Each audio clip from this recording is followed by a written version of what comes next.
What's up, everyone? Welcome back to another episode of the new Evangelicals podcast. Okay, I need to say right away, this is a very different type of episode. This is more a personal episode. Like, I wanted to bring this guest on for a long time because I'm a huge fan of his music and a huge fan of the band that he's in. So I brought on Aaron Gillespie of Underoath to come on and talk about deconstruction, what life was like in evangelical spaces and transitioning out. And of course, we talked a lot about drumming and music at the end. I want to warn you now, this interview is very raw. There's a lot of language in this interview. This is not a work safe episode. It's not kid safe. Aaron just speaks how Aaron speaks. And frankly, I curse a lot in my private life. So I just said, fuck it. There you go. I'm going to curse. So this is not a episode that you want to, that you want your kids around just because there's so much language. I mean, it's up to you, obviously, but you get the point. So I just want to be very clear about that now. A lot of language, a lot of cursing in this episode, but my gosh, what an amazing recording with Aaron. We went 90 minutes talking about so many important things. I really admire Aaron. I admire his journey as someone who was deeply committed to evangelicalism and then kind of walked away and is kind of in just this like wondering and questioning space. So we talk about a lot of things. Of course, I had to ask questions that I've always wanted to ask him because he's influenced my playing so much and influenced my musical taste. So we did that as well. So just buckle up. It's a longer episode, but man, it's a good one. I hope you enjoy it. That being said, I want to say, as always, thank you so much for being here. Thank you everyone for listening to the show, for sharing it. If you want to support the work that we do, you can click on the link in our show notes and you can support us there. And you can also, of course, share the episode and help get the word out. This episode of the podcast is brought to you by Mad Priest Coffee. We say this on every episode, but they are amazing. Their coffee is delicious. They are a small roastery in Chattanooga, Tennessee. Hopefully I'm saying that word correctly. I've been told I do not say it right, but here we go anyway. And you can get their coffee by clicking at the link in our show notes. If you type in TNE20 in the checkout, you'll get 20% off your order, which is always a good time. They really poke some great fun at evangelical culture. They fight for good causes like resisting Christian nationalism. So they're really worth supporting. Also, do not forget, we are going to be at Trip Fuller's Beer Camp God Pod Edition, hosted by Trip. And I can't wait to meet all of you. It's going to be so exciting. We leave on October 13th. We stay through until the 15th in North Carolina. So you can get your tickets in the show notes. Type in TNE for $50 off your order. Okay, here's my interview with Aaron. Just for a heads up, we just hop right into it. There's no intro. Aaron was just talking. I hit record. Off to the races we went. Buckle up. Here we go. Talk to you all later. Okay, I record audio and video, just so you know. This will be out on YouTube and all platforms, but that's the new thing with podcasts, right? You have to have a video. If you don't have a video, you're like a loser. Your podcast sucks now. Yeah, that's why we do it. So I'm not a loser.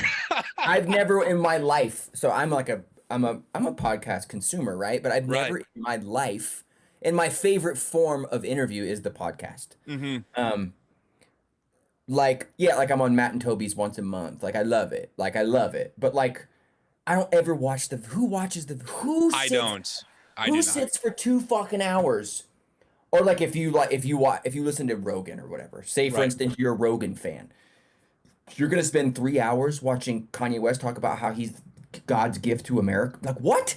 You're not going to sit there. Who has that time? Well, and if you don't have a paid YouTube account, you get ads too. So like, why would I just let it play in the background? It's a disaster. It's a disaster. And my whole thing is like, when do you listen to podcasts? When you're working out? Like a big thing for me with podcasts is like, I'm a busy dude, so I'm always running around like from session to session. I spend half the year in Nashville. So I'm like driving all the time to like people's studios or whatever. And that's a great thing to like palate cleanse, especially if you're making music. Like you can totally. You know what I mean? But who the fuck watches it for 3 hours? Like, let's have those people write in. Let's find out who those people are. I'm really interested in meeting you. Well, don't ask our community, because most of our people listen to our podcast. Our YouTube views are just like not at all successful because we don't really post that regularly as well. Like doing the video, I have to edit it, I have to export it, I have to upload it, I have to create a thumbnail, I got to put it on. It's just a pain in the ass. And with our podcast platform, my producer mixes this down, he uploads it. It's one button, goes everywhere, no thumbnail. It's just done. So I'm with you all the way on that. 100%. I don't understand it. it's the strangest. I feel like it takes a really special person to like sling a podcast to his Apple TV or her Apple TV or their Apple TV for 3 hours. Like, who the fuck does that? Like, are you literally sitting on your couch? Are you sitting on your couch eating Smart Pop popcorn? Maybe the spicy one, maybe the regular chicken. I don't understand that. It's crazy. Anyway. Yeah. Well, listen, I let me just cue the audience into what's happening here, because I think there's a good chunk of people that follow us that know exactly who you are, and there's quite a few who probably don't, because a lot of people are like me, grew up in evangelical spaces. Sure. I want to say also, just if I can, for a fanboy moment, I'm a massive Underoath fan, massive fan of you. Your music and your playing as a drummer truly changed how I approach music. So it's quite a full circle moment to be even talking to you. They're only chasing safety. Yeah, they're only chasing safety. That album was my gateway drug into heavy music. I found it in a Christian bookstore next to the Emery Fishbowl album. I'm like, oh, this is kind of a cool piece of artwork. Picked it up, threw it in, and went, oh my God, it's way too heavy for me. But Reinventing Your Exit, that was the gateway song that went, nice. Oh, I can fuck with this. Yeah. We're still playing that fucking thing 20 years in. So it's great to have you, but just for the sake of the audience, why don't you introduce yourself? Who are you? What do you do? Go ahead. My name's Aaron Gillespie. I've been in this band called Underoath for 21 years. 20. Wow. 20 years. 20 years. We've been touring for 20 years. We broke up in the middle, obviously, because you have to break up in the middle, or what good are you if you don't? Did you even do it right? Who are you? I have a side project called The Almost that I released this record in 2007 called Southern Weather that I still go out and play, like acoustic and stuff. That record front to back, which I'm doing right now with Emery on this Tooth and Nail sponsored thing called Labeled Fest. Which is why it was so hard for us to connect. And then I'm a jobbing songwriter producer. So I write 3 to 6 songs a week with everyone from other bands to Thomas Rhett. Wow. So just country music a lot, and a lot of, we're in this weird section of life right now where the guitar is popular again. Mm-hmm. So been real busy doing that. I have 2 beautiful children. One is 10. And we have a 2-year-old COVID baby. I live in Salt Lake City, Utah. Yeah, I live in Salt Lake City, Utah half the time. We spend about 100 days a year in Nashville.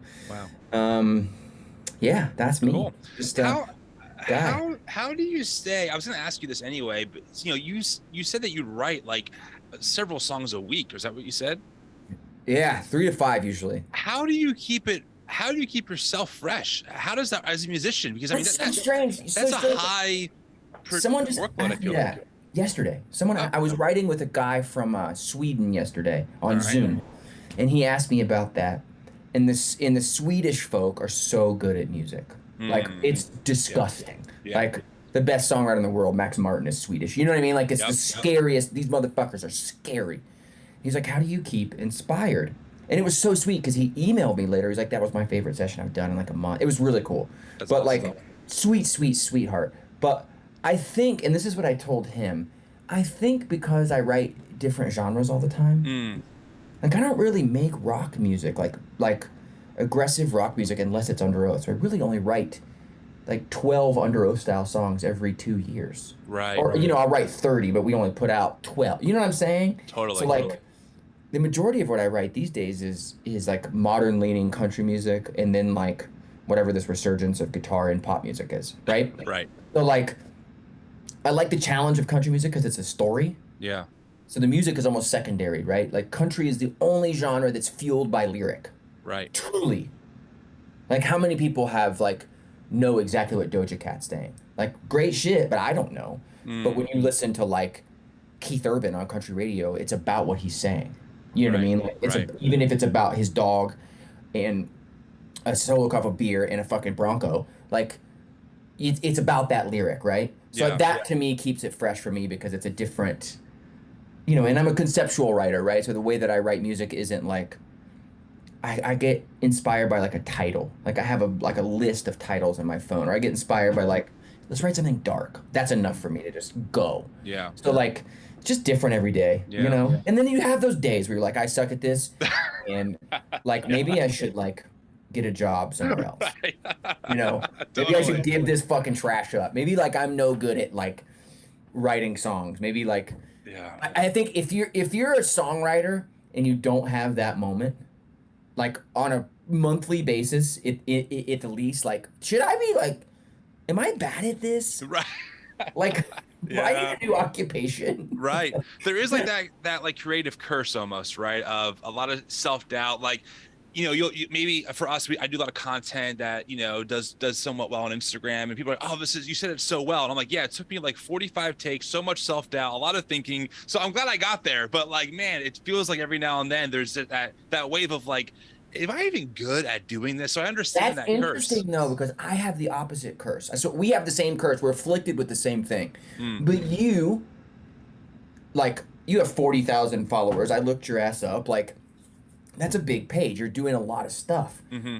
And you're saying you do 45 takes. Like, if after an hour, like say I'm writing a song with another person or whatever, if after an hour we're still just like spinning our back wheels, I'm like, let's fucking start over or stop. Right. Like, Well, I don't have that thing that you're saying. 45 tries. Are you a psychopath? Well, let me explain. So these are when we do a reel, it's 60 seconds, right? So usually it's like maybe 5 or 6 clips stitched together. So I might say something 4 or 5 ways differently and then find the best take out of that, right? So there are days where I'm like trying to get something out and I just can't get it. And you're right. I'll have to go for a walk and take a break and think, okay, maybe I have to rethink the whole thing. But Sure. as far as like my camera roll, it's just like 10-second take 1, 10-second take 2, 10-second take 3. Okay, which one's the best? Maybe I should tweak this, tweak that. I do a lot of that. Crazy. Yeah. Like, I work with artists. A lot of artists in LA do this, where they want to sing a song 45 times and just have you stitch it together. And I'm like, bro, like, just fucking sing it. Like, I need to get more like long suffering, if you will, in that type of like process. I can't do it, man.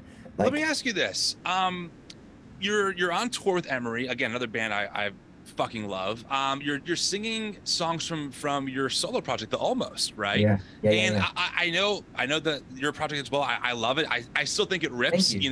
Yeah. Am I out of evangelical spaces? Sure. Have I left some of the theology behind? Sure. But like the music, I'm still attached to it, right? And I listen to it and I go, I don't know. It does bring up like good feelings when I listen to it. What's it like for you playing these songs? Like, how do you feel about them now, being this far down the road? I mean, Underoath and The Almost both, like, most of our music, even back in the day when we were evangelical folks, Yeah. most of it wasn't evangelical lyrically. Right. There might be a song or two because you felt like you needed the token Christian song on your Like album. Amazing Grace or something like that. Yeah, or like God would be mad at you or whatever, Right. like Yeah. whatever that was. But I really, when I took the Amazing Grace thing and rewrote the verses, I really felt that. Yeah. Right. And I think I feel it today, in a weird space. And this is what it's different every night, but this is kind of what I've been saying before I play that song on this tour. And people love that song, and I'm so thankful. But like, I don't care like where you as a consumer of this music find grace from. Just find it somewhere. Right. Like, I don't give a shit like if you're getting it from yoga. Like, that's great.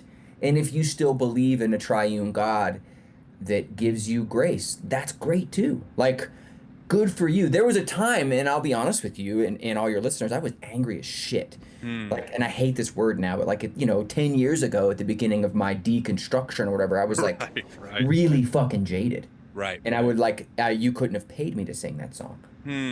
But now it's like, it's who I am. Like, it's who I was and a journey that I took. This is so funny. The first night of the tour was in Atlanta, and the band, Emery had a guest. I don't know this guy's name. And they were talking about how goofy he was afterwards. But this guy, I met him at the beginning of the night. Like, he asked me for a beer out of the fridge. I was getting a water out of the fridge. He's like, can I get a beer? I was like, sure, man, whatever. Like, that was my one interaction before the second interaction. I come off stage, and it's, again, it's like these 3 500 cap rooms that are just like 140 degrees in the south. Yeah. And I'm soaked, and I have these 2 guitars in my hands. He goes, ooh, man, is it cringy for you to sing those songs after all these years? I'm like, what the fuck? Like out of nowhere, this dude stops me, and I'm like, Wow. but it's interesting to me. What interests me is that he asked that question, even though it was like in a dick way or whatever. And then Right. you just asked that question. Like it's a thing for folks that followed that music then, that have had sort of the same journey I've had, that they want to know how it's possible for me to do the action now. And I like that. That's interesting to me. Like, well, sorry to interrupt you, but I think this is what's so fascinating is that whether you and even Underoath and your projects, whether you see it or not, you guys in a lot of ways were kind of the forerunners into where a lot of us ended up, right? Meaning like I discovered you in my hardcore evangelical good youth group days, right? Sure. And then as you kind of, had different thoughts and things, you were kind of ahead of that. And a lot of people, they tell me, I mean, we get hundreds of DMs a day. I mean, literally, quite literally hundreds of DMs. God, I hear all the time. Especially when people are new to this process, we'll call it. Forget the term deconstruction; it's overplayed. I get that, but they're angry. I feel that. What you said, I feel so strongly because I also went through that. This is fucking bullshit. Like I'm just fucking done with it. But as I kept going, you kind of become like, even though I can't say it was overall like the best experience of my life, it's part of who I am, whether I realize it or not. And what am I going to do with it now, kind of thing. Does that make sense? And that's why I asked the question, like now on the other side of all this, how do you view the music that you wrote in one headspace now in a different headspace, right? I love hearing that you still have value out of that. Yeah, I mean, if the headspace, even if you disagree with the headspace from 15 years ago, yeah, like you were in that headspace, it was earnest and it was honest. Totally. For me, it was, anyways. Yeah, same. And then I think what truly coming out of the evangelical space is you uncover it and you have a realization, right? Right. I think that's what it is. Totally. And I think that answer might change for me at 40. Absolutely. But I think right now, if you ask me, what is that to you?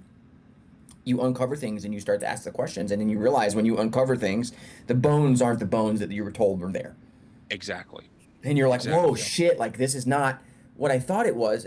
But when you were there, you were earnest and you were honest. So for me, singing those songs now, it's not cringy to me because grace is still a real thing. I don't give a shit where you get it. You might get it from doing Tantra. You might get it. You might go hire a shaman and do ayahuasca and puke all night and say you saw Mother Ayahuasca and that gave you a more grace-filled life to have grace for somebody, for your spouse or for your friends or, whatever. And I think that's a great concept. Yeah. You know what I mean? Totally. 100%. For me, using that song as an example, like that's the way that I do it. What was the beginning process for you when you started just thinking about the evangelical spaces you grew up in and just started having questions about that? Like what was that process like for you, being whatever age you were at the time, thinking, I'm not sure if like, maybe all this is what I thought it was. Like what did that look like for you at that time? I remember the exact moment actually. I got separated from my first wife, and I guess it was maybe 2013. I think maybe a little before that. I can't remember the exact time, but at that time, or before that time, at that time I was playing drums for Paramore. I did that for 5 years in the interim, in the Underoath interim. But before that, I really wanted to make worship music. Like I made a worship album with Tooth and Nail, and like played at Hillsong in New York, and like wow, I did it all. Like I went to Australia and met the head of the Hillsong denomination and played at his church, and like I did it all. And a church offered me a job. I'll never forget this. And I flew there with my ex-wife and my son, he's 11 now, but at the time he was like 1. And we flew to this church, and it was in a kind of a remote location, but it's a really popping church now. It's huge, multi-site. The pastor is a star and has book deals. And I'll never forget this. And this is the moment when, and there's lots of layers to this, but this is like the moment I was like, what the fuck is that? So we get there and it's so cool. You know what it is. It's everyone is beautiful and you know the deal, man. Like state-of-the-art production, yada, yada, yada. You know the deal. Like, but it's not even that for me. Like people talk about that a lot, like the lights and the sound, and I grew up playing.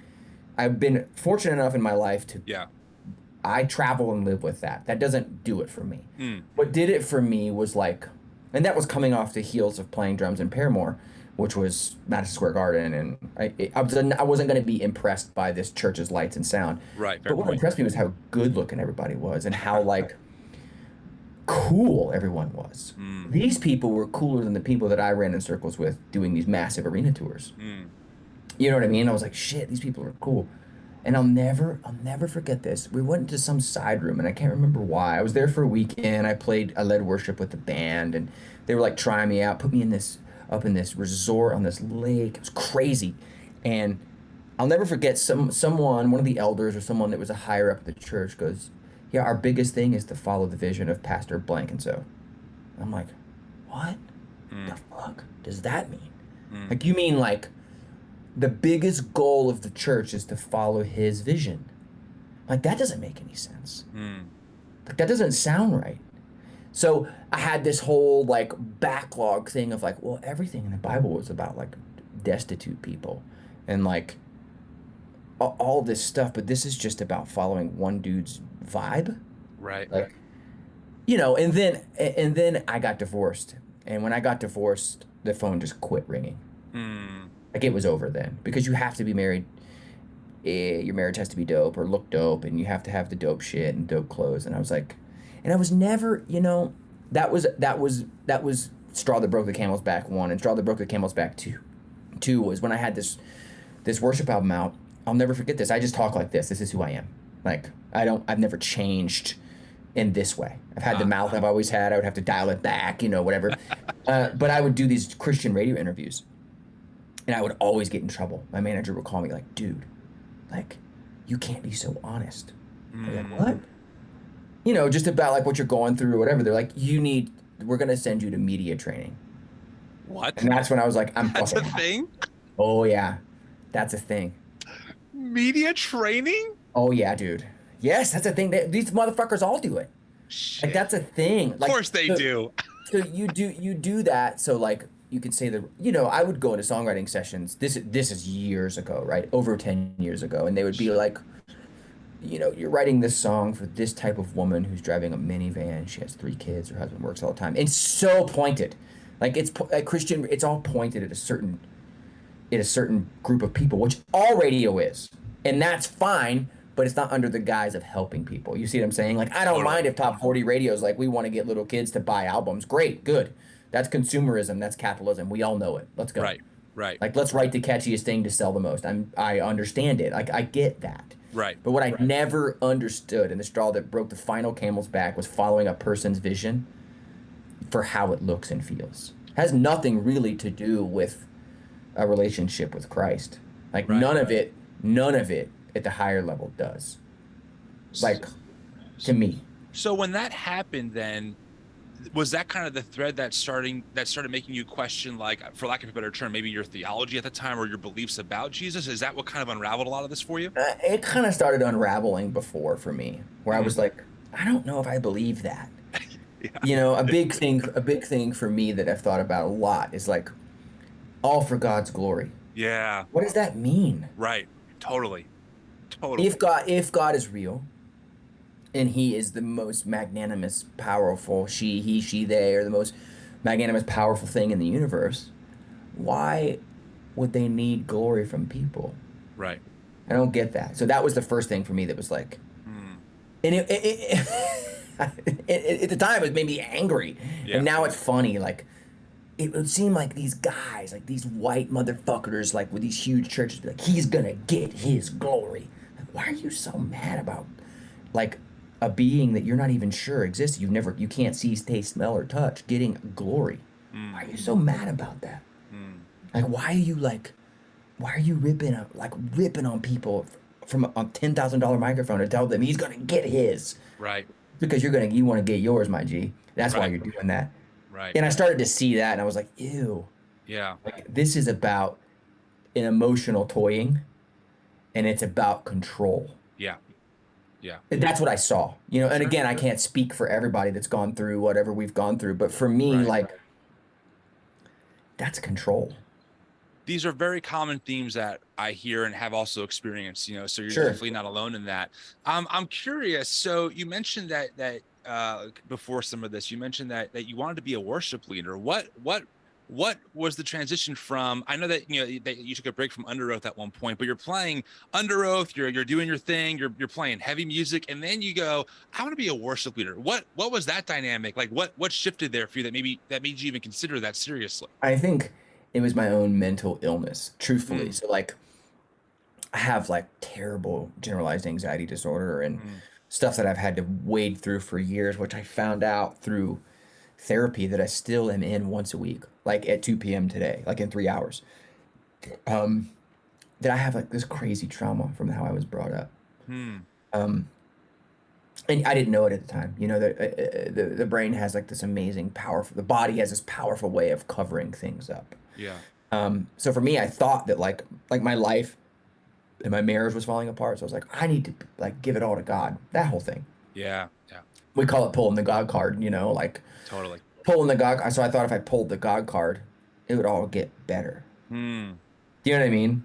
Which it 100%. sounds, which sounds so simple, but then you get there, you're like, this is fucking worse. Right. Right. Because now I'm not like, Underoath is cathartic Mm. for tons of people, and for us six, it's cathartic. Like you're getting it out, and we say whatever we want. Yeah. You know what I mean? And Yeah. we kind of always have. And when I didn't have that, when I was censoring my art for Jesus, Right. so he could heal me, Yeah. like it got real bad. Yeah. Like it got real bad. Mm. Like my mental health and who I was as a person, it got real dark. Mm. So I think that's the reason why, as I was trying to fix a lot of stuff, and Yeah, I do. you can't pray away mental health. You Uh, gotta get that bitch out of there. You gotta talk about it. You gotta get help. You gotta get somebody that can, like, a professional that knows how to speak with you, that can be like, why is this way and why is this that way? And then all this stuff is uncovered and you're like, oh my God. yeah. You know what I Yeah. mean? 100%. I went through a massive, almost like a light switch moment in my life where I went right into just crazy anxiety, panic, fear. I lost 30 pounds in a month, waking up just feeling like I'm in hell. I mean, literally, if hell exists, I found it kind of feeling. Yeah. And, first thing I did was, I got to open the Bible and just start reading and just start praying more. And like you said, it only got way worse. And thank literally God for therapy and for non-Christian psychologists who help me get to a point where I can manage it and it doesn't impact my life that often. And if it does, I have tools now. But a lot of folks, including, you and myself, found that same exact path, right? Of, mental health. I don't have categories for this. I've just been taught that if you feel a certain way, just, here's the Bible verse, don't be anxious for anything and just pray it away. And like you said, that's like throwing oil on an oil fire. Like it does not help. It only really grows it. So I totally understand what you're saying. It's strange because, I grew up in a really southern, my family's from North Georgia. Like, I grew up in Florida, real southern Christian family, like, but it was so broken. And I didn't realize it at the time. My parents stayed together for the kids, got divorced right as I turned 18. Uh, there was crazy abuse in my family that I didn't see until my 30s.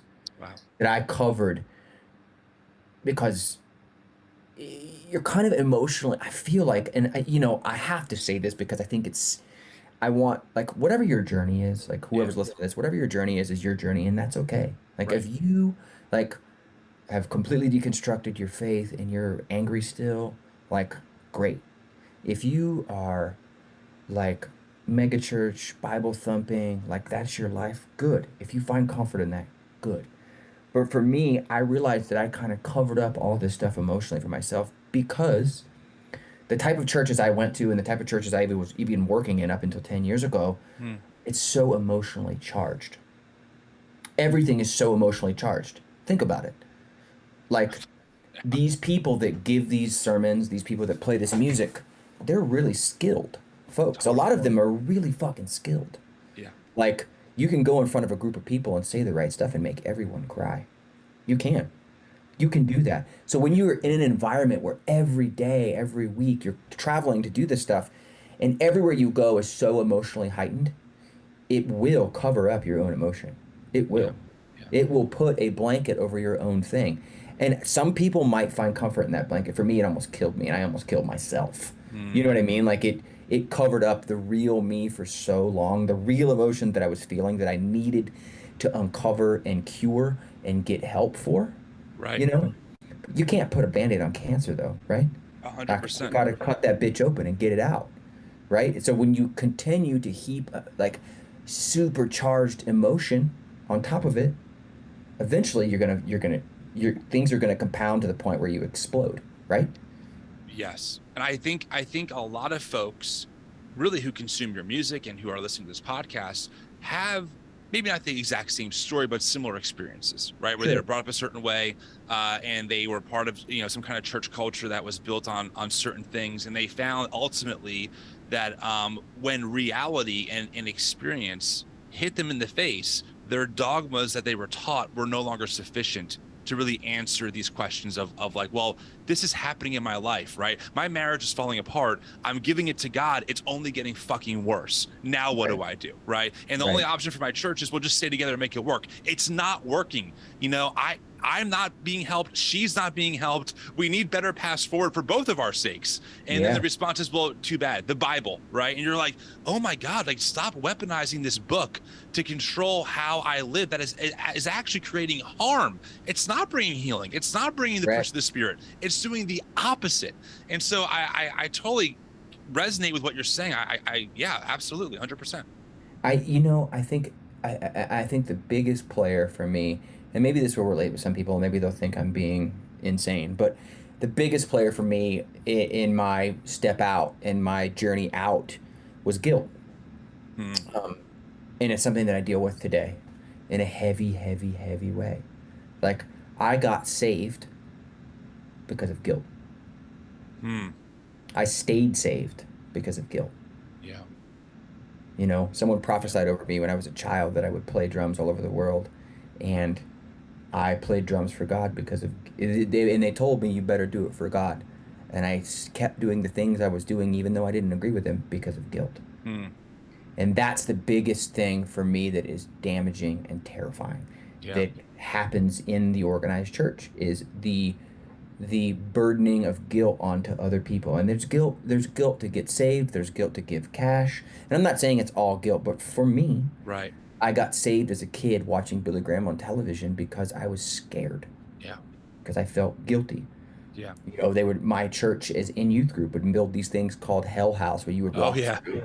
You would walk through and see. I just talked about this. That's why I'm bringing it up Hell again. House is holy shit. Because it's fucking nuts. It is Like, nuts. It it's is. nuts. So Hell House, for those of you that don't know what it is, and this should be a bit. This should be someone's fucking stand up. They would this would be huge. So I was on this I just filmed this movie, this documentary, and I had like a 2-hour interview in it.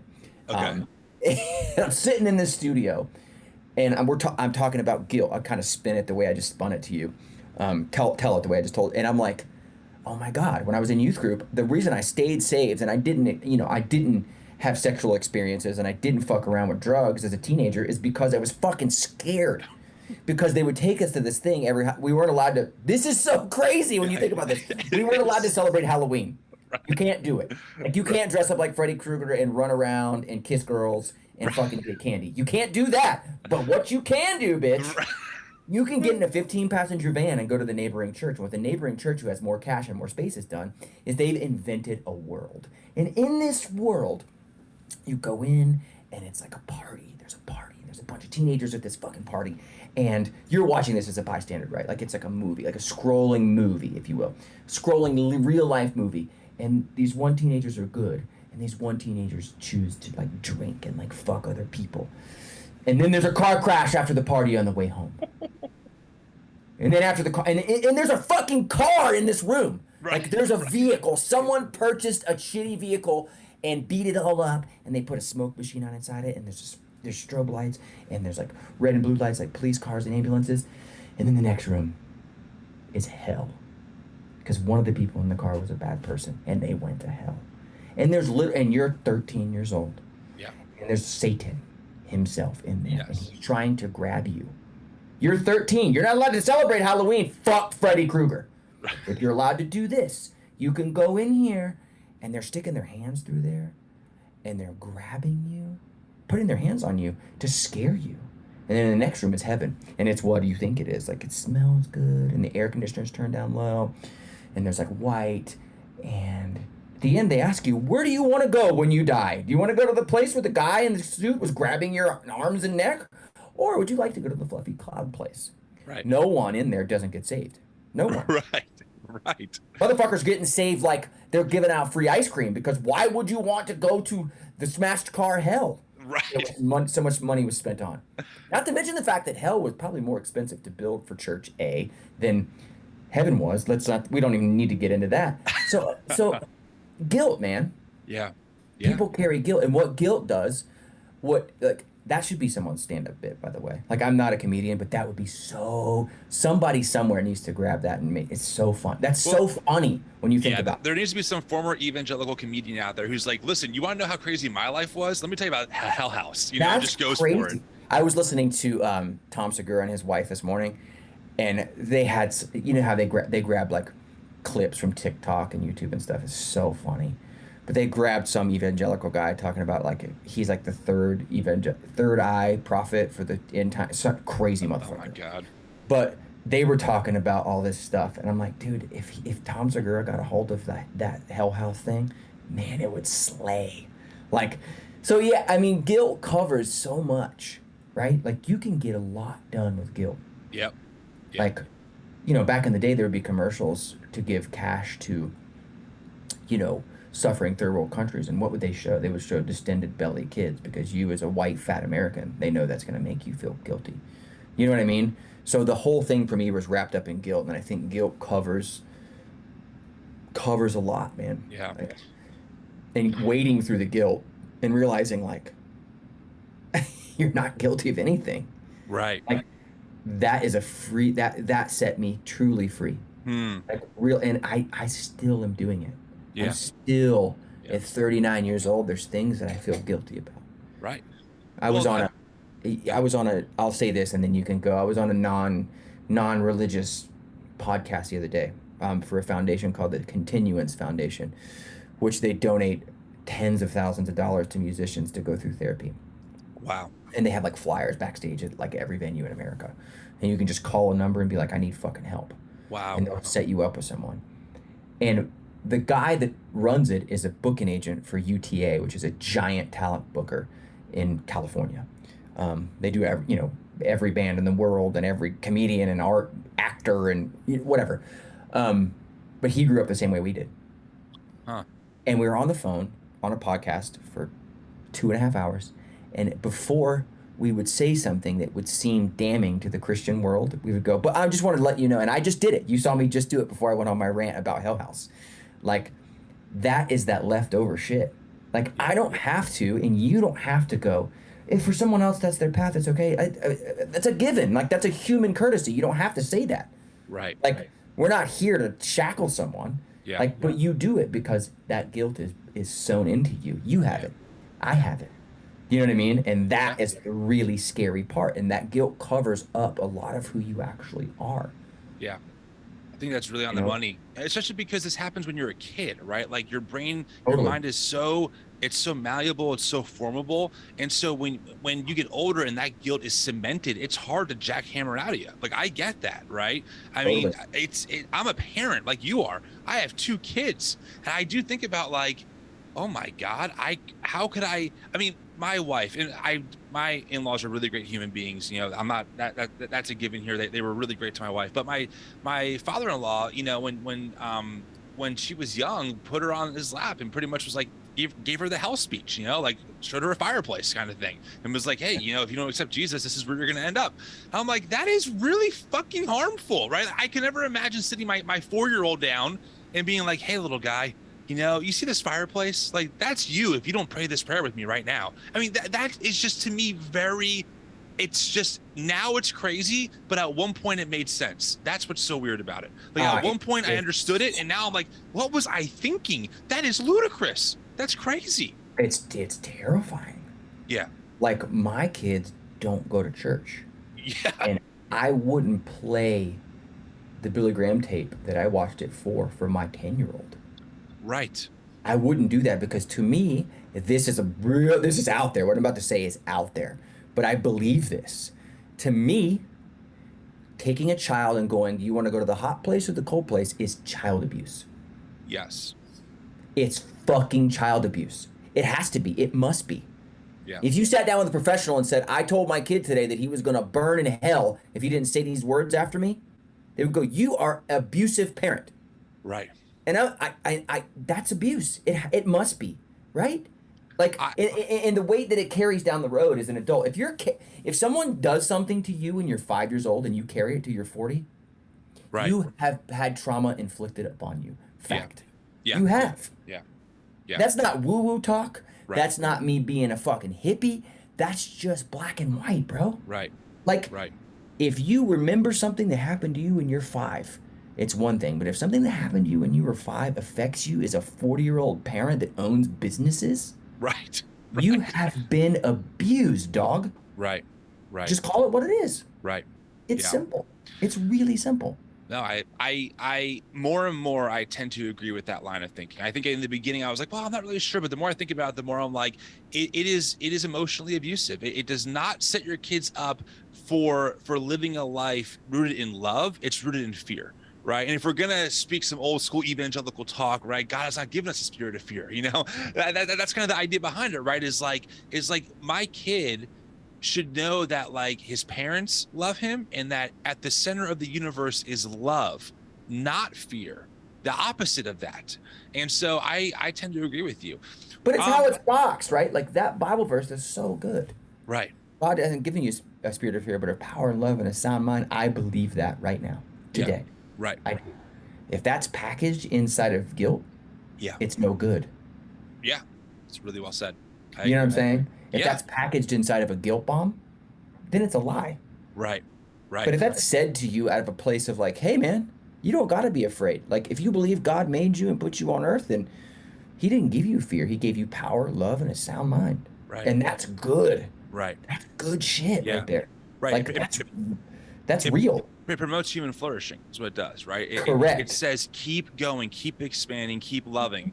And guilt is really, as we talked about already, really a form of control. And I think that's why it gets packaged that way. And I don't even think that the average pastor overseeing 80 people, I mean, that's the average church size in America, thinks about it like that. I think that a lot of them think, oh, I'm just doing what the Bible says. I'm just doing what I've been told to do. But there are definitely people, and I would say some powerful ones, who absolutely know what they're doing, right? And it's been co-opted just for straight up control, abuse, manipulation, and it harms people. Ultimately, it harms people. That's what happens. And they end up, thinking about this differently. And it takes years to break. I go to therapy every Wednesday on Zoom at 2:00 Mountain Time. When I travel, the time changes, obviously. But like, I had this thing 3 weeks ago where my therapist was like, what do you believe? I want you to tell me right now. And it terrified me. Mm-hmm. She's not non-religious, she's not a Christian therapist. And I go, I'm not a Christian. I believe in prayer. And if someone else wants to be a Christian, that's okay. That's what I believe, like in a nutshell.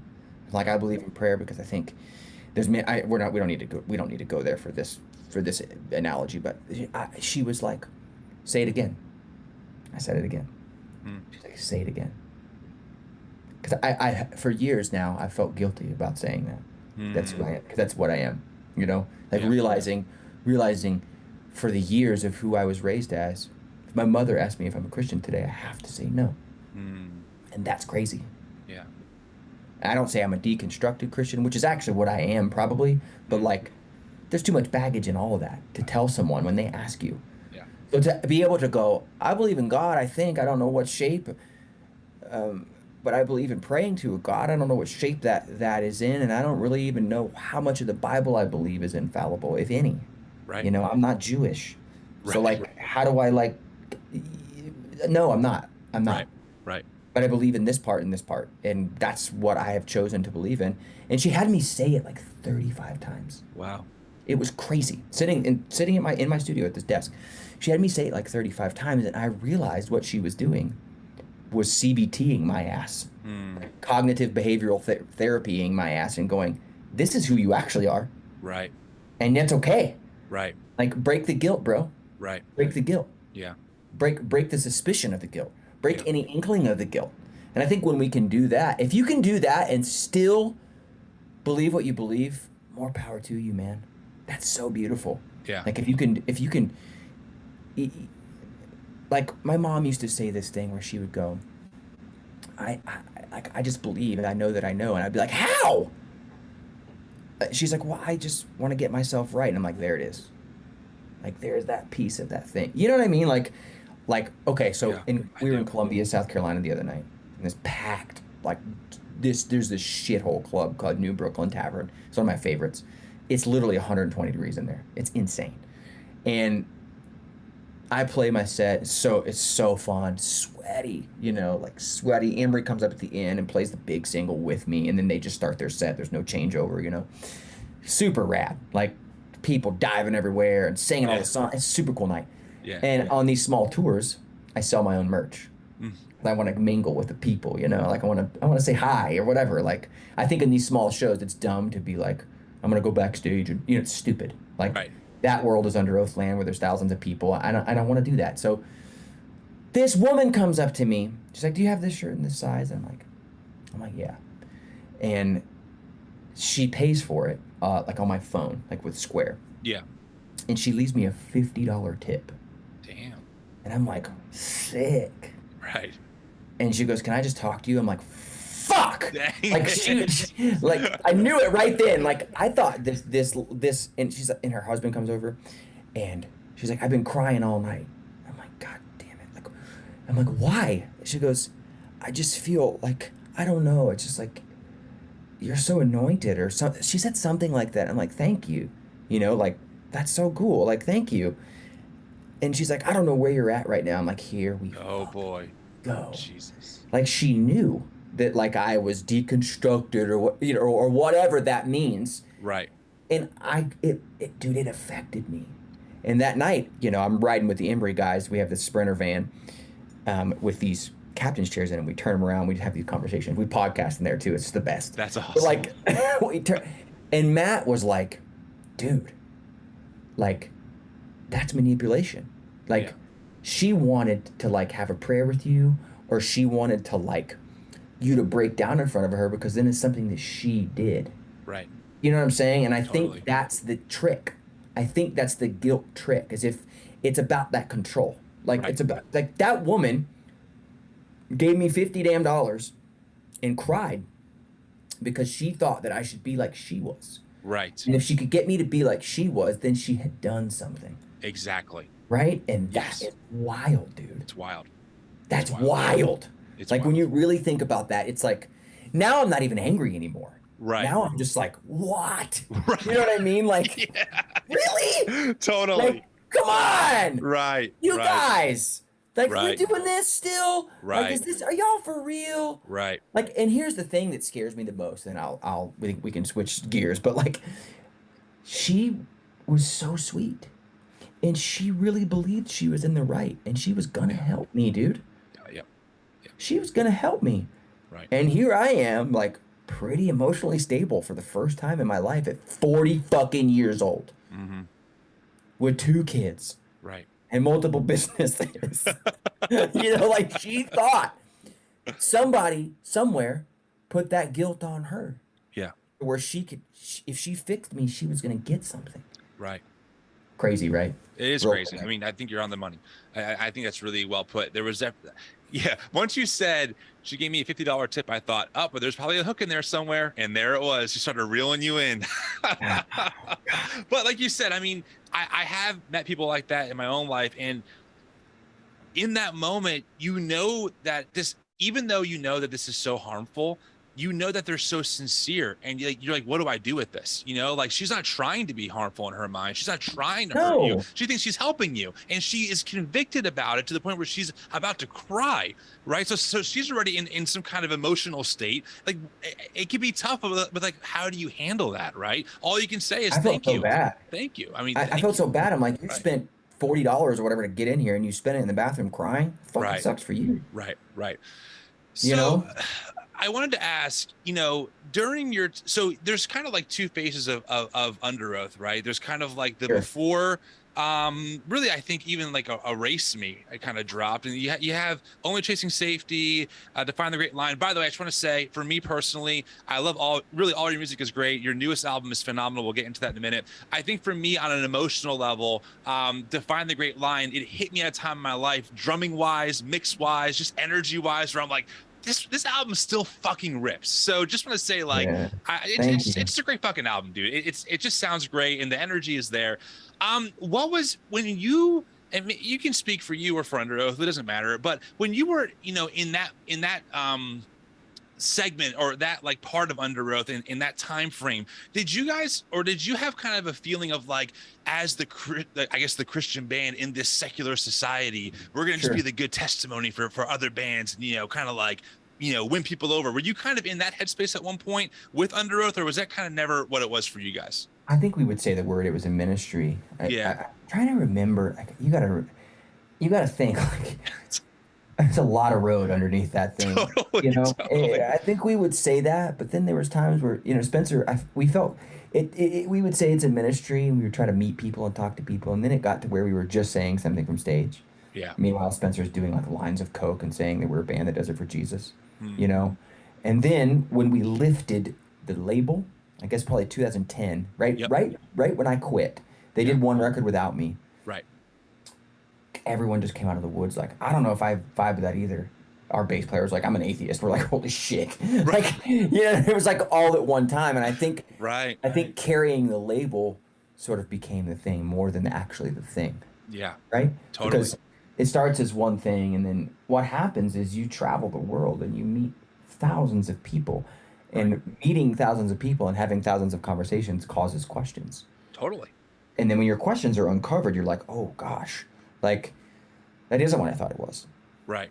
And that's okay. Like, if there's somebody, I think about this a lot, and this is a really simple concept, but like, if you're listening to this today and you have the same questions, and you're doing the thing where you're like, I don't know if I can do this. Like, I'm not sure if I can ask these questions. Like, you can still believe in God and ask these questions. Definitely. That's something that changed my fucking life. I don't know who said it to me, but like, if God made people, if we believe that God made people, or made something that turned into people, whatever we believe, and I don't know where I even stand on any of that, to be honest. And I think that's the strength in asking the question. Definitely. Then he understands the question. He or she or it or they or them or whatever the fuck, like, understands that question. Right. Like, I don't know. So I just want to say that, because I think that that's something that's like so powerful for me. If God's real, it gets that. It gets this. It gets this conversation. Right. It has to, right? Right. Totally. Like, it has to. And by definition, if God is God, and if we fully understood God, we be God, right? There is this sense of like, totally, of like, the whole point of this transcendent thing that we're trying to think about or talk about, it's always going to be transcendent. There has to always be questions. The second we figured out this God, that's when we become the God. Right. And so by definition, there has to be this sense of mystery, awe, and wonder, and questioning, and learning from other people's perspectives and their vantage points. That's what makes life so damn beautiful. Right. It's great. Like, right. I think for us, we learned the concept of that. You meet all these people, and there's a lot of really interesting people in the world. Totally. You got to think, you got a bunch of 21-year-old kids from the southeast of America that make a piece of music that resonates with millions of people. Yeah. They get on airplanes and they open their eyes, and they're in Australia. They're in South America. They're in South Africa. They're in Europe. You're 20, 21 years old, and you're just given the keys to all this. Right. And you're given the keys to meeting people, and you keep it insular for a while. That's a big thing. You keep it insular for a while because you're the good guys. Quotation fingers, the good guys. But then you start meeting people, and things change. Right. And you start asking questions. Right. And when we dropped the label, we're like, yeah, we're just not a Christian band anymore. Right. Like, it was crazy with the public, with our public, Right. But it was we have the best relationship we've ever had as peers. It's awesome. And it was so dysfunctional for so long. Like Underoath was horribly dysfunctional. Hmm. Like to the point where like I didn't speak with our guitar player, who's one of my best friends, for 7 years. Wow. Like in 3 of those years, I was in the band with him. Wow. Like we didn't speak about anything other than like do this, do them, or you know what I mean? Yeah. Like, and when you drop the label, what you realize is you drop the expectation, so people can go, "Here's who I actually am. I'm an atheist." Like, you know what I mean? Like we're like, 100%. What? You know what I mean? Yeah. 100%. Someone else is like, "Evangelicism is dead," and you're like, "Yeah, I know." And then and then you know we still have people in our band that very much resonate as Christians. Right. You know? It sounds like what you're saying is that you learn to make room for each other. That's it. Right? You learn to say, hey, we can coexist here and respect the perspectives and even approach each other with curiosity instead of judgment, and just, you know, kind of that like explorer hat, like, actually, so-and-so, how did you get there? I'm kind of curious, as opposed to, oh my God, you're an atheist now? Like, this is the wrong way of living. You can't do it this way. We have rules. It changes the perspective. And as you're saying, it leads to healthier relationships. You can't make, like, I think what kills music, we talked about this, we touched on this a little bit earlier with like the media training and having to write songs for certain groups and whatever. But I think what kills music, and especially with a band like Underoath, there's really no rules with Underoath musically. Right. Like at all. Like we don't do that thing. You know, it's like, let's just make what happens. Let's capture it. Let's hone what happens. That's kind of the charm of it, I think. But when there's a rule on your life, I think it can start to affect that. And we never, where the rub was with Underoath, and I kind of think at times what made it great was we had rules in our life, but we wouldn't allow it into the music. So then you get this pain point in between the two. Yeah. That start to stretch. You know what I mean? So eventually we had to, like, and this is my perspective, you could talk to the other 5 guys and you would get 5 different answers. But like, when you pull the restrictions off of the life thing, the music just breathes more to me. Yeah. You know what I mean? Yeah. We never let the life thing, like the restrictions and the rules of life, we never let that sink into our music. Right. Music was always lawless. Right. Yeah. Right. This is no man's land here, you know? Yeah, like this we are in Christiania in Europe. Like you can do whatever you want over here. Right. But like, we had so many rules in our lives, and I think it was only a matter of time before the two had to be exclusive. Like they couldn't, you know what I mean? Like it wasn't gonna work that way. Right. I don't think. Right. You know? When you dropped the label, the Christian label, whatever, you know, what was, I remember all this. I mean, I was there. I'm a huge fan. I was a fan, still am a fan. And I remember just seeing like the Christian empire evangelical machine go into full gear. Dude. You know, like, what was that like for you guys? It had to be terrible, because I remember thinking, and I wasn't even deconstructing at the time, but I remember thinking, like, guys, like, this is not a big deal. Why this like vitriol, this like expulsion? Wait, all of a sudden? Let me stop you there. So were you like a jobbing, church-going dude at the time? I've always been a full-time volunteer in my spaces, but always fully involved. Church planting, music, the whole nine. Got it. Okay. Yeah. And you were like, wow, like you were surprised by it.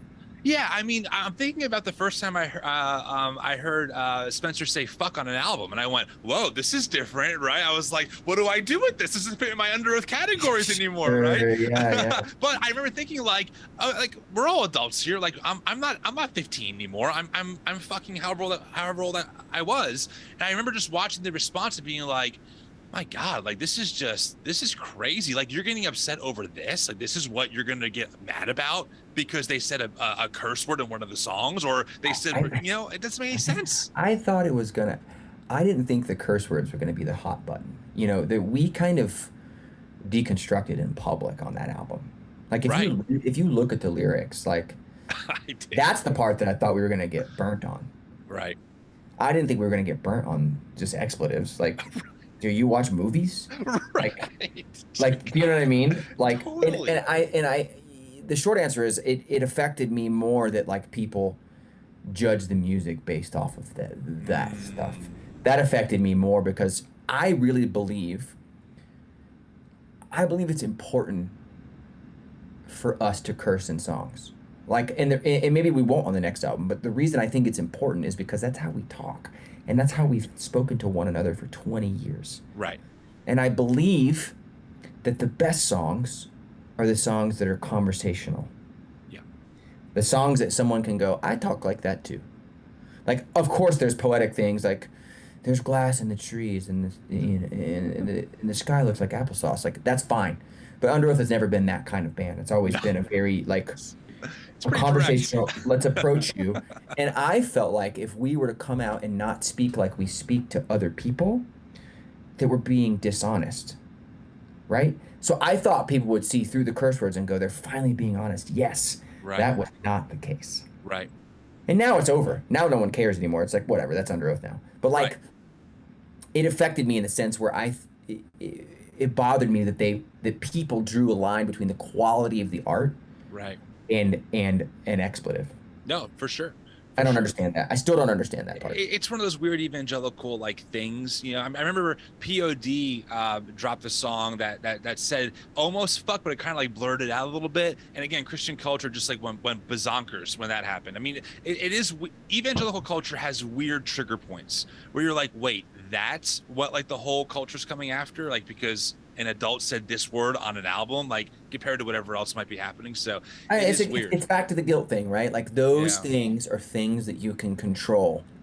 Evangelical can control. Right. You know, lyrical content can be controlled by the Christian media. Right. It's controlled. Let's talk about your newest album. I mean, first off, congrats. It fucking rips. It does. Thank you. I fucking love it. Hallelujah is I stitch it. I use it on TikTok for background music sometimes in my videos. I think it's great.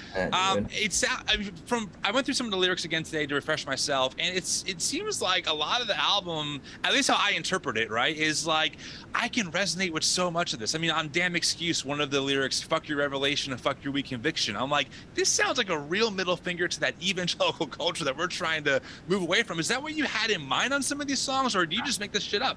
I mean, of course some of it comes from that, but it's not like a direct middle finger to evangelical culture. But it's like a direct middle finger to anybody that uses somebody as a stepping stone. Right? And for me, a lot of that's been evangelicism. Spencer wouldn't have that same story. He didn't grow up in the church. You know what I mean? And we write all the lyrics together, me and him. Okay. So like, a lot of it is us agreeing on something. Like, fuck your weak conviction is that. Yeah, it's about that.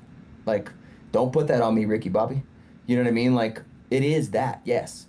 But I think that, like, the most beautiful thing about music to me is things can mean things to different people, right? So I try, and sometimes not even consciously, to make things that are just ambiguous enough that people can make it their own, right? Right. Like that's the greatest part about music, right? Is when you can grab a song in the car or whatever, or at a concert, or wherever your space is, and you're like, that was for me. You know what I mean? 100%.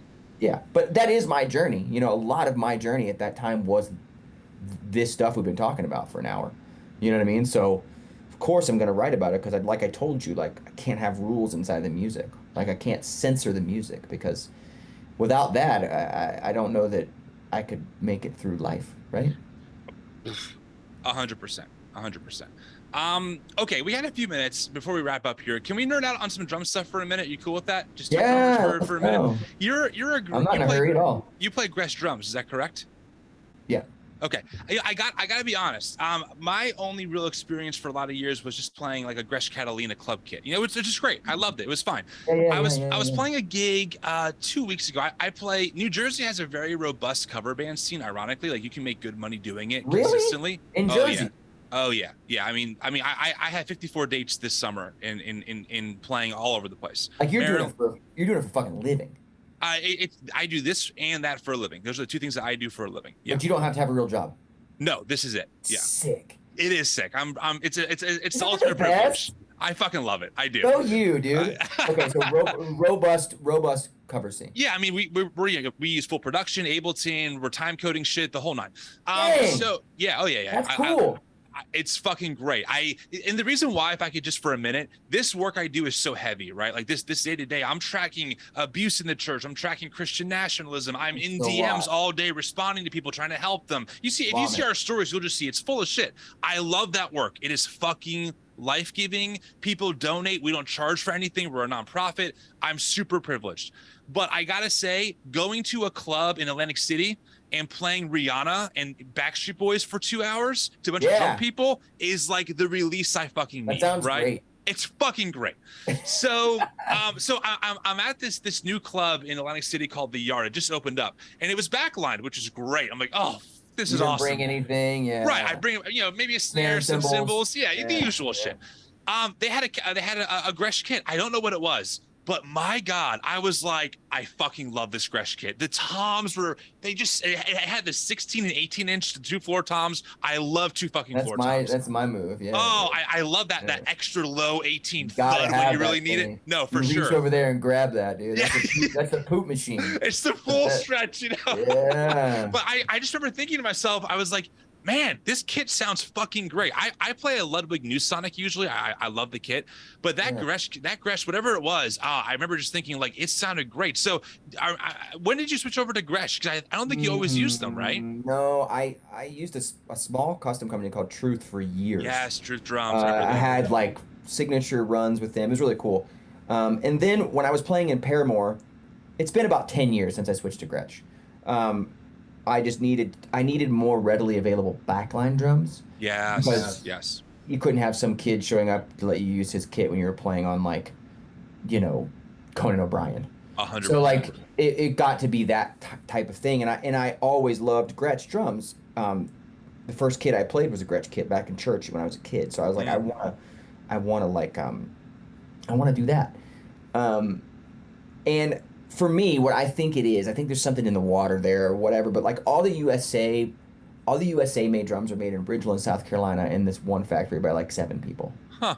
Wow. So like the USA customs, which those are the ones that I use. Yeah. And I have various ones of that. Like the one on Voyeurist is one that just lives in our studio that's never been anywhere.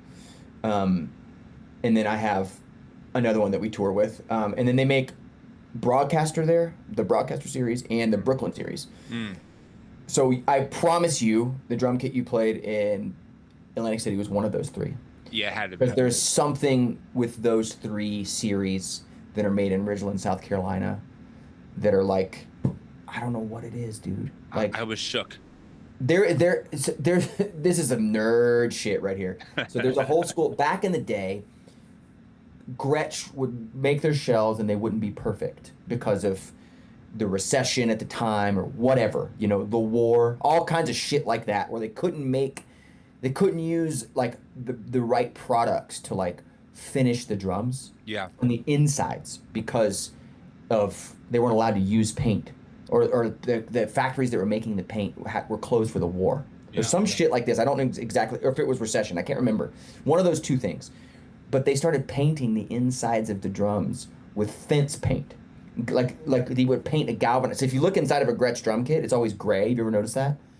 I should though. The reason is it's this fence paint from the 40s and 50s that they were allowed to use this paint because it was the only paint they were allowed to use at the time, and they realized it made the drum sound a certain way. Huh. And my old drum tech, he got offered a job at Gretsch in Ridgeland, and he said they took him in and they showed him everything, like where the drums were made and like how they cut the bearing edges and how they mixed the finishes, and he met everybody. He met like the great grandson of Mr. Gretsch, like the whole thing. Wow. And he said they got to a door where they finished it's called Silver Sealer. He said they got to a door where they put the silver sealer on. They're like, oh, you can't go in there, dude. There's one person, I don't know if it's a guy or a gal, that finish the insides of all of the drums. Wow. Every kit that's played in your lifetime has been finished by this one dude. Wow. So that's what it is. Yeah. That's why it's different. It's other drums have the same wood, the same bearing edges, the same finishes. Right. But the reason why they sound like they sound is that silver sealer shit. I mean, I looked over to my drum tech and I was like, these toms. I like mouthed it, these toms sound so fucking good, So dude. Yeah, it was great, and it was definitely a moment where I went, if I ever need another kit, like I might have to look into these things because they just sound freaking awesome. And for what like you could go out and buy a Craviotto kit or an A&F kit or something for $7,000. Oh my God, A&F, Jesus. Gretsch drums don't cost money like that. They don't, I know. which is super cool. You can get like the top. You can get the tippy top of the iceberg for half the price of that other stuff. Oh, have you ever played A&F drums before? They sent me a snare that I had for 2 or 3 years. They sent me a snare too for a bit. I demoed it for I forgot how I got a hold of it. So maybe someone that I knew, and it was cool. I mean, don't get me wrong, I was very awesome. But for me, I mean, I'm very much a blue collar kind of just dude, and the idea of owning a $7,000 drum set that is a snare, a bass drum, and a floor tom, I just couldn't do it. No, and the hoops, they make beautiful shit, but the hoops had those clamps on them. I'm like, no, dude. My drum tech, who's been my drum tech for 10 years, was like, you can't play this drum. Hell no. Well, yeah, I mean, if you're playing Underoath, you're beating the hell out of those drums. That poor AMF kit. They're like, you can't, we did a tour with Korn and Alice in Chains before the world closed down. I used it as a side snare, just to have it up there. But dude, I can't. I'm the type of person that I'm so hard on equipment. Same guitars too. Oh, it's a tool, man. My nickname is Gorilla Beats with a Z. Oh, that's I'm 6'4". I'm a big guy. I'm 270, 6'4". So I'm you're not 270. I am. I know it doesn't look like it, but that's because you're so tall. Yeah, and I have a very broad build. If I was 270, I'd be in the hospital. It's so interesting when people say stuff like that because you don't look even overweight at all. Right. It's crazy. Thank you. Yeah. But I hit my drums hard, I mean, I'm an energetic player. I maybe it's a little stereotypical, but of course I'm a product of Travis Barker. I'm a product of, all those kinds of guys who just had that style and that technique and just, work the hell out of it. Make you feel it, baby. Totally. Totally. When you approach, I was going to ask you this, this is kind of just a drumming question, but when you approach, I guess we could say Underoath, because that's, I think, the main thing that you drum on. How do you approach the parts as a player? Because I can get in my own head of I could do this, could do that, could try this. You can express things so differently. Yeah. How do you approach it as a drummer when it comes to some of these songs? And some of the parts, by the way, on your newest album are quite intricate. You have not slowed down at all. I mean, you're only getting more. I'm such a cuck saying this. I don't know. Someone asked me this recently, and I fucking I should be able to answer this question without feeling so guilty. But I feel guilty. So I'm prefacing this because I have a problem. Okay. I'm a songwriter first. Makes me want to vomit when I'm saying all this, but this is just the truth. Be true. So this is, I swear on my kids, this is how I approach drums. I just want to make the best song. Yeah. And if to me, and this is biased, to me, the two most important parts of a song are the lyrics and the rhythm. Yeah. That's it. That's what you remember. You do this. Yep. And you sing along. Yep. Right? Totally. To me, that's what modern music is. The lyric and the beat. So for me, I feel like those two should connect. Yeah. Right? 100%. And not even so much the lyric, but the pattern that the lyric is delivered and the drum pattern should be having sex. Yeah. I think. So that everything that I make, I do based off that. Yeah. And I get the beats and the fills and all that stuff. I don't really think about it in terms of I could put 16ths or 30 seconds here. I don't do that at all. That's the creative murderer. Right. For me, I'm this song feels frantic. Yeah. So every 16 bars, this bitch needs a little franticity. You know what I'm saying? Totally. Totally. Or this should feel slightly angular because the lyric is strange, or the vocal pattern is strange. Yeah. Yeah. Totally. If you listen to Underoath, the snare drum and Spencer a lot of times are they're buds. Yeah. And that is intentional. You know what I mean? I appreciate that because, and I think this is just kind of as you grow as a musician too, you kind of realize this, but I have met a lot of people, there's a difference between a drummer and a musician, right? Difference between a guitarist and a musician. And I think it's that mindset of how you think and how you approach the music. I mean, listen, I'm playing, like I said earlier, Rihanna on the weekends, okay? Do I have to play frantically? No. Are there times in that scene where you need to do something to give the crowd a little something? Sure. But you're serving the song first. What does the song need? And like you said, if people aren't nodding their heads, especially to Rihanna or Backstreet Boys, you're doing something wrong. Something is way off. And also for me, it's the air drum thing. Yeah, yes. I want that to happen for people. Totally. Okay, so here's a good example. Steve Vai. Like, right. Okay. Yeah. master of the guitar. Sure. Name me a song right now. Go. I can't give you one. You fucking can't, dude. I cannot Right? do Like, it. that dude is a better guitar player all day long Yeah. than an unknown guitar player, virtually unknown, named Mike Campbell, who wrote a little song called Free Fallin' Right. with Tom Petty. Touche. But what do you know? Right. Which one do you know? So for me, like, And which one do I cover? Well, for me, where I'm at is like, yeah. there's guys on YouTube right now playing drums that will scare the shit out of you. They're so talented. Yeah, like, it's like the El Estepero dude. Have you seen him? The Spanish. He's fucking disgustingly good. I poop every morning and watch all this shit. I know. Like, dude, I mean, these guys are doing things with their bodies in rhythm that I will never ever do. But you know what I'm chasing? I'm chasing that.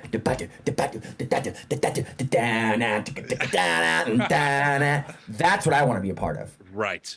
And if I'm honest, like, for years, I would say that to people and be like, just because you don't have the gifts, you're not talented enough to play that other stuff. And I'm like, I don't think that's it. And now at 40, I'm like, that's definitely not it. I want to make things that people can go like this to. They move their arms around and I want to make people want to do it. Right. Because that's what got me into this whole thing in the first place. Is like, I remember, dude, I'll never forget as a kid watching Dave Grohl at 7, 8 years old being like, that's who I am. That's me. Like, I'm going to be that fucking guy. Like, that's what I want to do. You know what I mean? So for me, that's what's powerful, is like using fills and using rhythm as a hook. Yes. That's like a lyric. Like, that's the most important part of Smells Like Teen Spirit. Totally. Tell me the lyrics. Bitch, you don't know the lyrics. It Smells Like Teen Spirit, but you know. Do you know that part? Totally. And frankly, as a drummer, I know a lot of Underoath lyrics, but I know all the drum parts. Like, I know when all the hits are coming. I know when all the breakdowns, you know, because like for me as a rhythm-based person, like the rhythm sticks in my head longer. And I think that there are definitely songs like you mentioned where it's like, yeah, I might not know the lyrics, but man, I know that fucking rhythm like the back of my hand, you know? But I just want to prop it up. I want to prop up the lyric. You know what I mean? Like, I want to prop that up and make it turn into one big giant thing that's together and it has synergy. I hate that word. Shit. Like, sometimes you hear yourself talk back. I'll bleep it out. Don't worry. Sometimes you hear, dude, I have this thing. Sometimes you hear yourself talk back about music and you're like, I'm such a fucking idiot. Yeah. I hate myself, especially whenever I say something like the last 10-minute diatribe I just went on of like, you know, man, like, I'm a songwriter first. These things are true. This is who I am. But for some reason, like, hearing myself say it, I'm like, you are so full of shit. I hate you. Like, is it like that imposter syndrome? Is that what it is for you? Like, I don't know if it's that, like, because if I heard like a drummer that I look up to or something, or like a songwriter that I really love, like if I heard them talking like I am right now about their approach, right, really great. That's how I feel. But thank you. But if I hear myself listening to this, if I hear myself talking like this, I'll be like, dude, like, you need to die. Like, you don't deserve to live. No one should ever interview you again. You are a terrible human. I think maybe it is little imposter syndrome, you know? And I think music is, I have this happen a lot where like a group of us, like the dudes in the band, will be somewhere and people will ask us how old we are. It happens a lot with younger bands, right? You'll be on tour with a band who's like 24 or something. Right. And we're like, yeah, we're 39. Like, you guys don't look that old. And I'm like, no? And they're like, no. And I'm like, and I had this epiphany lately where like, I think music keeps you young. Yeah.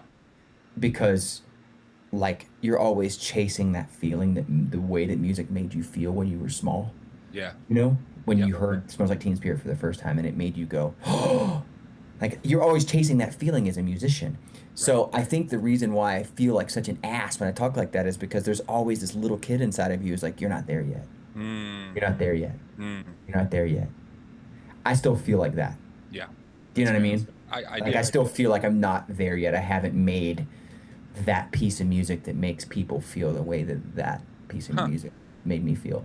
You know? Interesting. It's interesting to hear you say that, considering just how accomplished you are. Like when you look at it objectively, you know, like you're a very accomplished musician. Your bands have been very accomplished. You play with Paramore. Underoath is super successful. You know, so it's interesting to hear you say that, and it's just an observation, dude. It's just interesting. So I think there's a culture too, you know, within band, you know, that like it keeps you young to where like we call each other out all that stuff. You know, as soon as your boots get a little too big, you're like, oh, no, you know.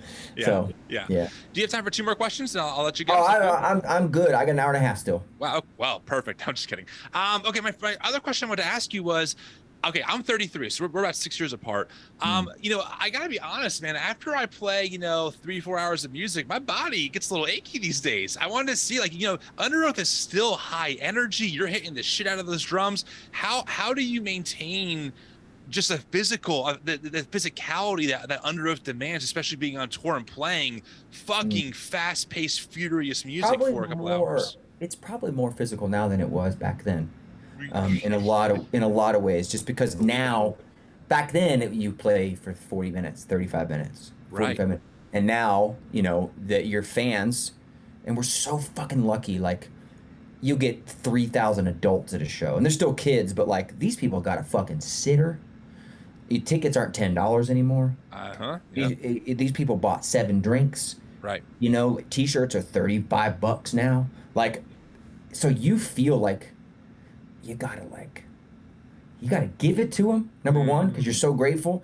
But number two, these people that got a sitter, I know, because I get a sitter to go to dinner now, and we sit there for 2.5 fucking hours and drink 3 bottles of wine and have to Uber home because we're out. You know what I mean?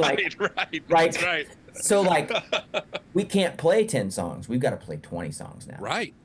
So it's harder now than it ever was. So for me, and this answer is going to be different for every person who plays an aggressive drums aggressively, but I don't stop. If you stop, like, you die. You know what I mean? If you stop moving, you gunk up. So I run a 5K every morning, 7 days a week. And I lift weights. And before a tour for like a month, I'll play that set list every single day. Like, just the whole fucking thing. Just get it in. Just get it in. Like, and it does hurt more than it used to. Yeah. You know? Yeah, I do know. There's a lot of CBD going around the bus these days, and like, you know, there's bottles. It's so funny. Like, I woke up on our last tour was our first tour in 900 days.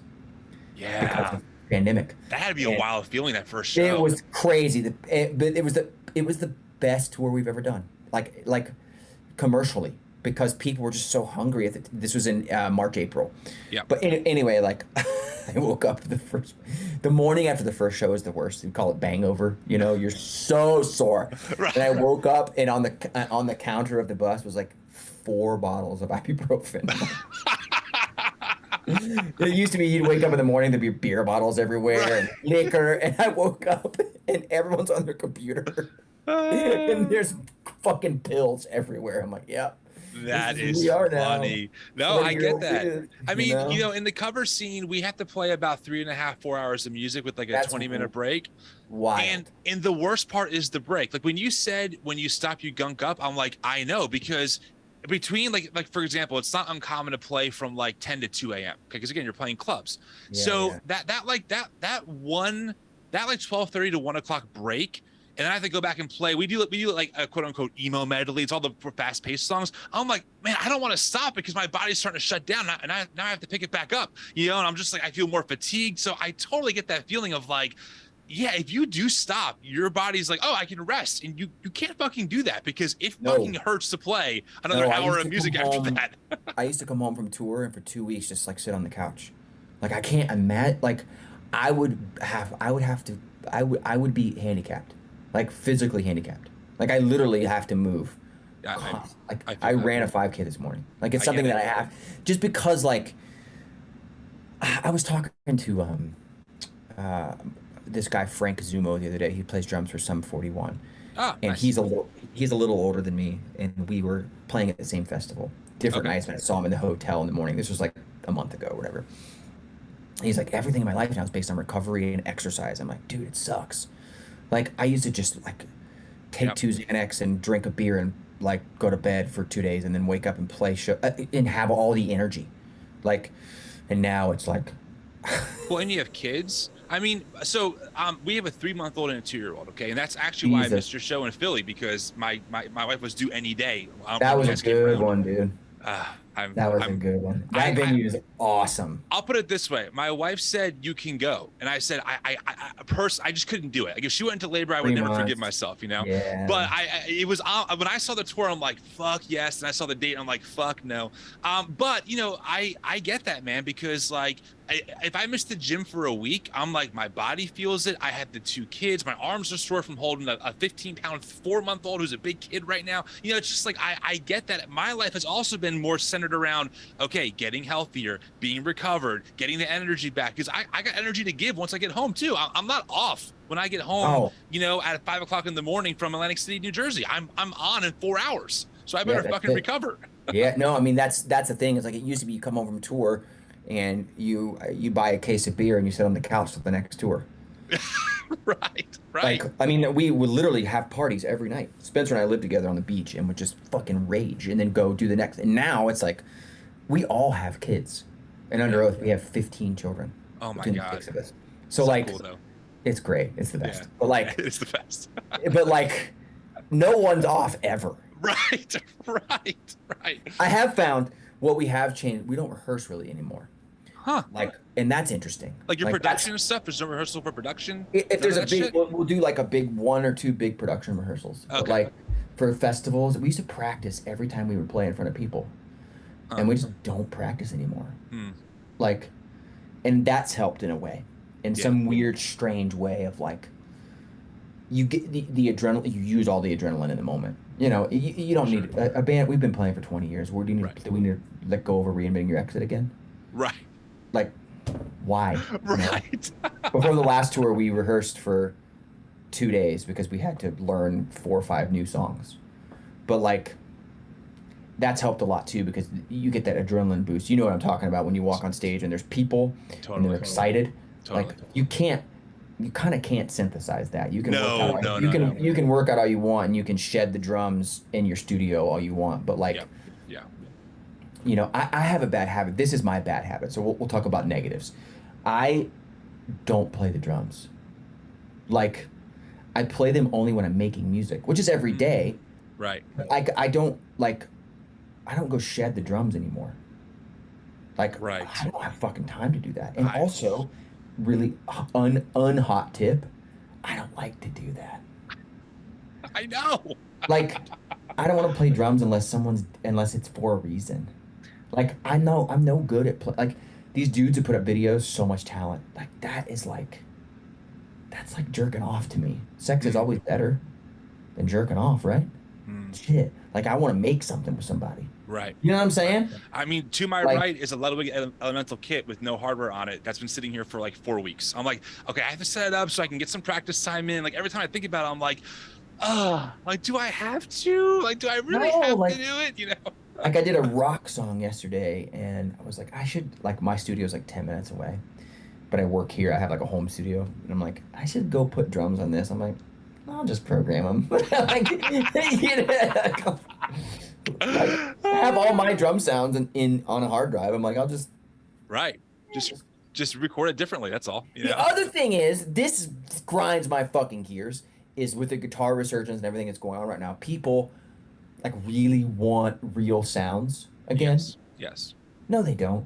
They want the triggers of real sounds. They don't want real sounds. People, when we put Voyeurist out in January, people were like, it doesn't sound the same. You know why? There's no drum triggers on that whole record. That's the real deal. Really? And people don't like it. Interesting. It's the real deal. There's no... the Find the Realigned mix sounds so good because it was $100,000 and Crucial Algae put all his samples on the drums. That shit ain't real. I mean, it's played. The overheads and room mics are real. Right. Those are triggers, dog. You know what I'm saying? They want that Matt Halpern drum pack. You know what I'm talking about? It sounds fucking great. Like, that's the thing. Like that shit sounds dope. Like, even samples of your own drums. Yeah. Like, if you take samples at the beginning of a session, they sound better a lot than you playing drums because there's no inconsistency. Right. I like the humanity, but people don't like it. Yeah, I love the voyeurist drum sound. That shit is raw dog. The whole album sounds good, dude. It's raw dog. It sounds great. It was a lot of work. Was it? Yeah, I mean, you guys did this yourself, right, voyeurist? You did it yourself? Yeah, wow. Totally. Wow, totally. That fucking rips. I think we're gonna do it again that way. This next time coming up. That's exciting. We'll see. Well, I'm looking forward to hearing that. We have a little plan to demo out some stuff ourselves and just kind of see what shakes loose. But yeah, that's always good shit, man. I'm pumped to hear what I think for me, one of the reasons why, I mean, I'm not bullshitting you. I tell you this, people ask me all the time. Well, not all the time, but they'll ask me, who's like your all-time favorite band? I'm like, it's got to be Underoath. It really does. I mean, I love all kinds of music. I love Snarky Puppy. Sure. I love Dirty Loops. I don't know if you know who they are. They fucking rip. You know, they're just fucking great. I'm into all that shit. I love Emery, but like when I think about just for me, like all the things that I like in one band, it's Underoath. Like it's the energy, it's the pocket, it's the melodies, it's all of that. And I just think it's so cool that you're all still making music still. Because a lot of bands, you know, I understand why. Being in a band long term, it's difficult. It's not easy shit. Families, things change. But sure. It's great to know that you guys are still making music. And I kind of hinted at this earlier, but I think it bears repeating that whether you as Underoath see it or not, you are still leading a lot of folks like myself in your music. You know, like I listened to Hallelujah, I'm like, yes, like cut the lights. This is fucking hell. Like I heard that and went, oh my God, like what a great way of phrasing like why I'm so fucking angry with my own like mega church tradition. You know, it just spoke to me that way. So it means a lot that you guys are still making the music that you're making and that, you know, you don't want to stop. I think that's just so important right now. I thank you. And I think the biggest thing is like, you gotta go where your heart leads you, which sounds so stupid and Hallmark, but like if you do what you really believe, like if you make what you really want to make, I think people come with you. Yeah. You know what I mean? So totally. I think that's why like at 33 you're still like, yeah, this rips, is because like if you're your authentic self, I hate that word too. God dang it. Like if you're your whole self, like people will come with you. Yeah. You know what I mean? Like that's the one hit wonder thing is if you try to like, or you know, the one album wonder or whatever you want to call it in our genre of music, like if you try to re-synthesize, like if we made like Chasing Safety instead of Define the Great Line, we wouldn't be, if we made Chasing Safety Part 2 instead of Define the Great Line, we wouldn't be sitting here. Right. Like you got to do what's true to you, and I think your people will come with you, and it's flattering to hear, but I also like, I'm just so thankful that we did whatever the fuck we wanted, which is not meant to sound like but like I really believe after They're Only Chasing Safety, if we would have made a second They're Only Chasing Safety, we would have been the biggest band in the world. I believe that for about 15 minutes. Right. Yeah. We had K-Rock at the time, which is the most powerful rock station in the world, being like, we'll play whatever you do, just send us something that's a little more poppy. And we were like, fuck that. We're like 23, you know, we're like, no way, we're gonna make something crazy. It worked. It did. Where we are now is I would rather be than it has been. Do you know what I mean? Like 100%. It scares me to death to like make exactly what the consumer wants, and then you get this huge pop for 20 minutes, and then you can't pay your electric bill. Well, I agree with that because when I first heard Define the Great Line, I thought to myself, this is true. I was like 17. And I was like, oh, I don't know. This is just too heavy for me. I can't do it. I don't think I can get into it. And of course, by like, you know, the second or third month of listening to it, I'm like, this fucking rips. But if you gave me what I thought I wanted at the time, right, Only Chasing Safety Part 2, I probably would have been like, this is great. And you're right. I probably would have just moved on at some point in my life as a listener, right? Like, oh, okay, they were cool for a season. But to have you almost kind of lead a lot of your own audience, and I think in a lot of ways where it's like, okay, I'm not used to this. This is my gateway into this kind of world of music that I'm not familiar with. But I hate to say it this way, but I trust them. I trust this band that I like. And so I trust that their music, the music that they're making is good. And then all of a sudden I'm like, yeah, I mean, I'm so grateful for that album. It's my favorite album maybe of all time, personally, just because of what it means to me now, you know, 10, 12 years later. I just look at like my idols in rock music. Like you look at the Foo Fighters, you look at Tool. Oh yeah, Danny Carey. These bands are bands that still play for like 30,000 people a night. Oh yeah. You know why? You know why? Why? Because they just make whatever the fuck they want. Yeah. And the people, and it's not just about making whatever you want, but it's about making that in a quality way. Totally. Like coming out and being like, I'm gonna bleed for this and believe in it. Yeah. Even though it's I think it's the risk too. Like full knowing. Like when we were making Define the Great Line, like I remember I was a 23-year-old kid. I remember the emotion of going, I don't know if this is a good idea. Do you know what I mean? Yeah. Like, yeah. To be honest, I felt that way with They're Only Chasing Safety and everything we've made after. I don't know if this is a good idea. Wow. Because it might be polarizing. Right.